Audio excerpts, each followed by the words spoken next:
Big news for the UK retreading industry, as the HM Treasury has just announced that it will not be going ahead with a Green Taxonomy.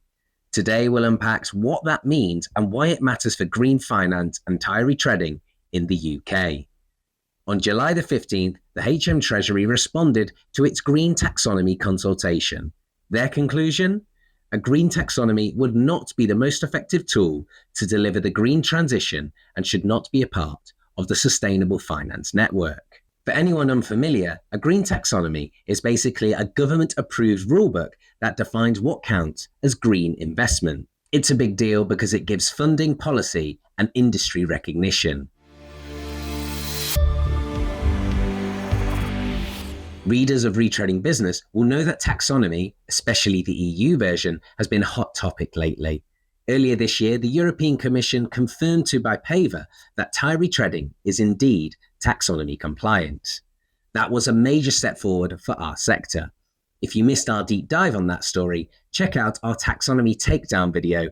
It will give you all the essential background information for today's update. In that video, we did assess the impact and benefits the UK retreading industry would receive following the confirmation of taxonomy compliance. In this assessment, we stated that in our opinion, whilst the UK did not have its own taxonomy regulations, the EU ruling was undoubtedly beneficial for the following reasons. Confirmation gave retreading in the UK credible third-party validation as a sustainable activity. Retreaders could also use and reference the decision in marketing, sales, and ESG discussions. Finally, it could also open the door to future procurement tenders. This view was shared by the Chief Executive of the BTMA, Darren Lindsay, who spoke to Retreading Business exclusively. In his comment, he said, "The recent EU recognition of retreaded Tyres' compliance with the taxonomy is quite encouraging. Even though the UK is no longer under the EU jurisdiction and we currently lack our own taxonomy, this development indeed offers a valuable third-party validation of the sustainability benefits of retreading. For UK retreaders, this recognition can certainly be leveraged in their marketing, sales pitches, and most importantly, in their environmental, social, and governance discussions. Given that many fleets in the UK place high importance on ESG reporting and circularity, this news could indeed open new doors and strengthen the arguments in favour of retreading." Additionally, Vaculog's Head of Sustainability and Compliance Process and Business Excellence Manager, Mark Holloway, supported this view in his comments to Retreading Business, stating that the retreader was seeing ESG becoming ever more important to our customers. At the time of publication, and reading between the lines of the UK government's own communications, it was expected that the UK would implement its own form of taxonomy, even if it diverged away from the EU's own system, especially as the UK had onshored part of the EU taxonomy regulations. So, what happened? Why the change of heart? Let's go into it.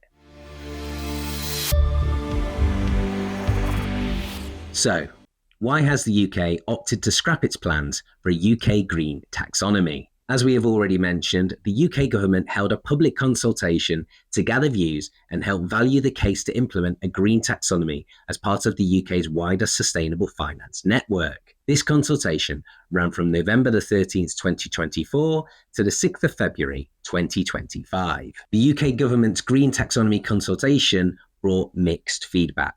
Out of the 150 responses, just over half, 55%, were mixed or negative. Many respondents pointed to practical complexity, implementation challenges, and the risk of regulatory overload. Others warned of the duplication and fragmentation with existing international frameworks, particularly if the UK's approach didn't align with the EU's. Crucially, about 1/3 of respondents felt that other policy tools would be more effective in driving environmental goals than a standalone taxonomy. In its announcement, the government name-checked examples such as transition plans, sector roadmaps, and the UK Sustainability Reporting Standards, or UK SRS, which align with global reporting frameworks. And this is where we head back into the regulatory weeds. To understand why the UK took this path, we need to be clear about what the UK SRS is, and just as importantly, what it isn't, especially when compared to EU taxonomy. Now, let's be upfront. We're not claiming to be experts in sustainability reporting, activity classification, or legislation, But here's the key difference in plain terms. The UK SRS is a set of guidelines aimed at standardising and improving how businesses report on sustainability in the UK. The EU Taxonomy, by contrast, is a classification system, a rulebook that defines which economic activities count as environmentally sustainable. It's also designed to steer investment towards projects that meet the EU's environmental objectives. The UK SRS, built on international standards, is all about disclosure. It provides a framework for companies to report on their environmental risks, impacts, key metrics, and targets. From 2026, the UK government is expected to make SRS reporting mandatory for certain organisations. So, which organisations will have to do this? Well, the likely candidates include UK-listed companies in regulated markets, financial institutions, multinational companies with UK operations, industries with higher sustainability risks, such as energy, manufacturing, construction, and transport, and finally, public interest entities, such as those providing public services. And it's worth noting this initial scope could easily grow over time, especially as international frameworks align and stakeholder expectations rise. In short, the UK SRS is all about transparency and accountability, while the EU Taxonomy is about eligibility, classification, and certification. They're different tools, but they can complement each other. For retreading, here's where it gets interesting. If public interest entities and the transport sector end up in the mandatory SRS scope, it could create an opening, not just to expand the use of retreads, but also to showcase how retreading boosts sustainability performance as part of formal corporate reporting. So, how does all of this impact retreading in the UK? As we've already discussed, large fleet operators, especially listed companies and those backed by investors, are likely to fall under the scope of UK SRS. That gives UK retreaders a real opportunity to position their products as climate and circularity aligned solutions. In other words, retreaders can help these companies meet their sustainability and disclosure targets, making retreaders valuable ESG partners.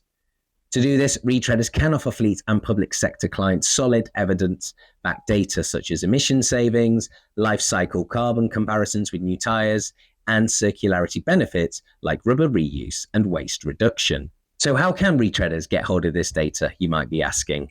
Much of it already exists in published research. Large tread rubber suppliers can often provide relevant figures and may also be able to help retreaders develop their own data collection systems. The BTMA should also be well placed to supply supporting data and case studies. Even though the UK has decided not to implement its own Green Taxonomy, the EU's taxonomy-compliance ruling still carries weight. It offers fleets and public procurement bodies valuable third-party validation they can reference in their own sustainability disclosures, something UK retreaders can bring into conversations with clients. That said, one long-standing challenge remains: the absence of an EU retread label. Now, we've covered this extensively, but it's worth repeating. Without that label, new tyres often appear more compliant on paper, despite retreads outperforming them environmentally. While all of these arguments strengthen the case for retreads in fleet tyre policies, a formal retread label would be the regulatory equivalent of a repair patch, sealing over any gaps and certifying the case once and for all. There is light at the end of the tunnel. As we've reported before, Paolo Tosserati, the European Commission's Directorate General for Energy, has confirmed that the EU aims to have an adopted text for the retread tyre label by 2026. Until then, the focus remains clear. Robust data, life cycle assessments, and references to EU taxonomy compliance will continue to be essential tools for making the case for retreads in the UK.